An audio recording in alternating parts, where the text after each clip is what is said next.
Assalamualaikum warahmatullahi wabarakatuh. Perkenalkan, kami dari kelompok 4 tanaman pangan. Sebelumnya izin memperkenalkan diri. Nama saya Teddy Setiawan. Nama saya Natasha Elvisa. Dan nama saya Muhammad Ziaul Haq. Di sini kami akan mewawancarai petani padi yang ada di daerah Bandung. Mari kita lanjut.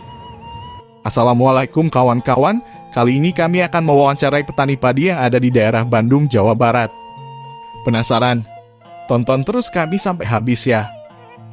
Pertanian yang ada di Indonesia merupakan pertanian yang menanam tanaman pangan, di mana padi merupakan tanaman pangan utama selain sagu, jagung, dan umbi-umbian. Dalam kehidupan sehari-hari, kebutuhan padi terus meningkat karena padi merupakan makanan pokok masyarakat Indonesia untuk menyeimbangkan kebutuhan pangan. Dengan jumlah produktivitas padi, maka perlu memperhatikan dari cara penanaman, hama penyakit yang mengganggu, kondisi lahan, dan sebagainya. Berdasarkan Neraca Pangan Strategis Nasional, periode Januari-Desember 2021, ketersediaan seluruh komoditi pangan pokok strategis diperkirakan aman hingga akhir tahun 2021 dan mencukupi 1 hingga 3 bulan di awal tahun 2022. Berdasarkan data tersebut, ada kemungkinan terjadi penurunan produktivitas hasil panen yang disebabkan oleh berbagai macam kendala.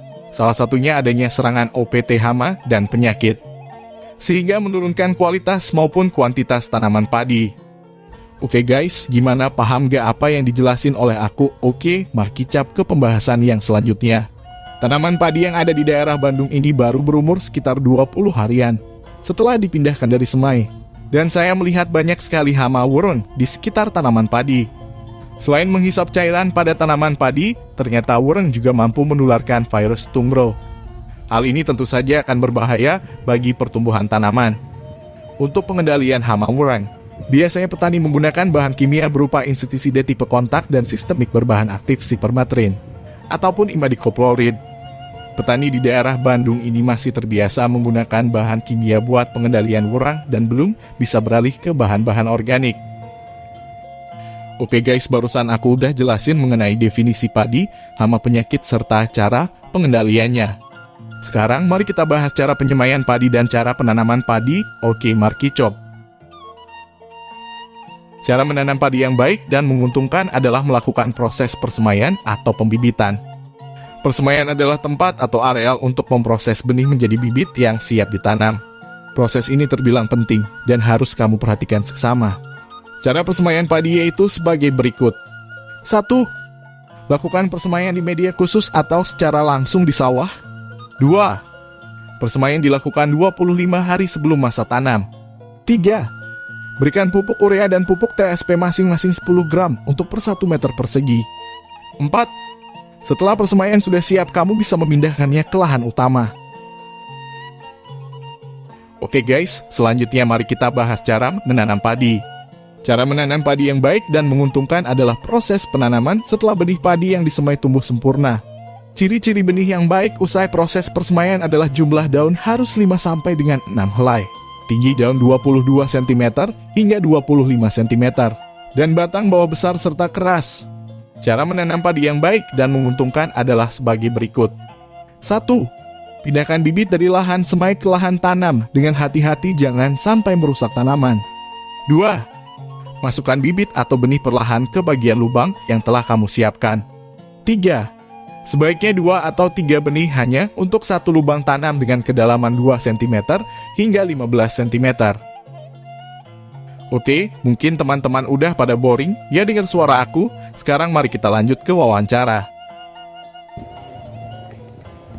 Assalamualaikum. Waalaikumsalam. Satu tumbah kita. Ya. Perkenalkan, saya Teddy Setiawan dan ini 2 teman saya. Ya. Ada Natasha dan ada juga Jia. Ya. Kami mahasiswa dari semester 6 Fakultas Pertanian Uninus. Ya. Sebelumnya, maaf mengganggu waktunya. Kami di sini ingin mewawancarai Bapak. Apakah Bapak berkenan? Tenang. Siap.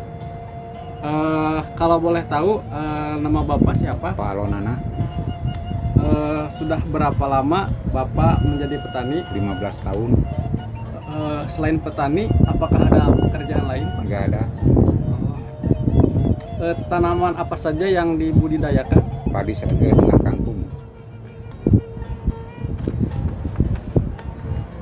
Untuk tanaman padi, apakah Bapak ada cara khusus untuk penanamannya? Enggak ada, manual aja.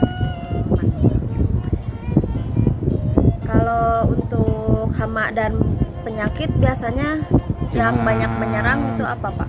Tikus dengan burung, dengan ulat, dengan orang gitulah. Untuk intensitas serangan hama penyakitnya kira-kira berapa persen, Pak? Yang paling banyak menyerang tanaman padinya gitu. Oh ya 90 lah. Kalau kadang-kadang dah sebenarnya. Oh, itu untuk hama apa, Pak? Iya tikus, Oh, tikus. Berarti tikus tidak dan burung. Tidak menentu juga berarti, Iya Pak? tidak menentu. Berarti tikus sama burung itu Nah. yang paling menyerang paling Iya banyak ya, Pak? paling jahat itu lah. Oh. Untuk pengendalian hama dan penyakit biasanya Bapak menggunakan apa? Ya apa yang namanya herbisida tuh, Itu semacam semprotan. semprot pestisida. Iya, pestisida. Pakai pestisida dengan cara disemprot. Iya iya. Kalau pupuk untuk pemupukan itu gimana, Pak? Pakai TS, SP. TSP. Iya iya. Biasanya diberi berapa bulan sekali atau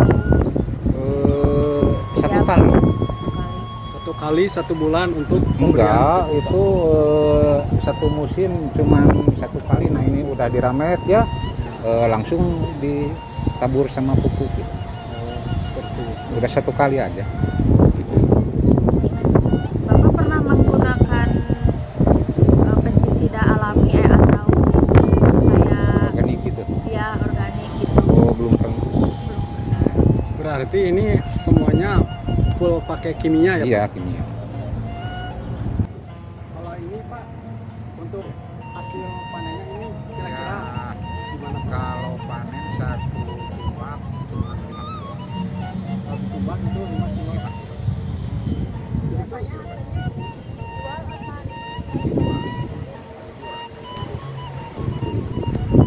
Itu tuh 5 kilo tuh udah dipotong sama intensitas serangan apa belum, Pak? Oh udah. Oh, udah. Jadi bersihnya ke 5 kilo. Mungkin ya cukup sekian, Pak, yang dapat kami wawancarai.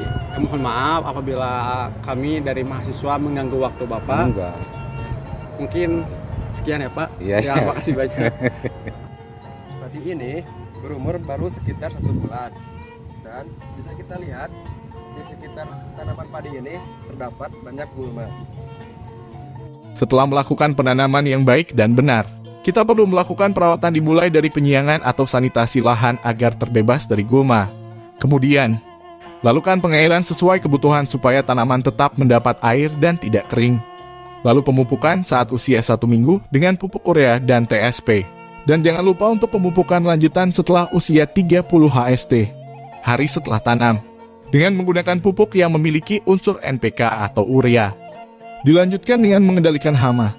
Seperti yang Pak Lonana informasikan bahwa di tempat beliau hama yang sering melanda tanaman padi adalah tikus, uran, dan burung. Untuk mencegahnya, kita dapat memanfaatkan agen hayati, pestisida organik agar ramah lingkungan. Untuk penggunaan pestisida kimia hanya dilakukan sebagai pilihan terakhir. Dapat dikatakan hama penyakit sudah melebihi ambang ekonomi dan apabila pengendalian lainnya sudah tidak efektif lagi. Jika terdapat hama burung, gunakan orang-orangan sawah untuk mencegah datangnya burung. Langkah terakhir yaitu pemanenan. Ciri-ciri padi yang siap panen antara lain 1. 95% padi menguning dan merunduk. 2. Padi terasa keras dan berisi. 3. Padi telah berusia hingga 35 hari sesudah berbunga. 4. Sebagian daun mati atau kering. 5. Kadar air gabah pada waktu panen 22% hingga 24%. 6. Kerontokan gabah dengan remah tangan 25% hingga 30%. Setelah mengetahui ciri-ciri padi yang siap panen, gunakan sabit gerigi untuk memanen dan letakkan hasil panen pada tikar dengan merontokkan beras dari dalam bulir padi yang ada.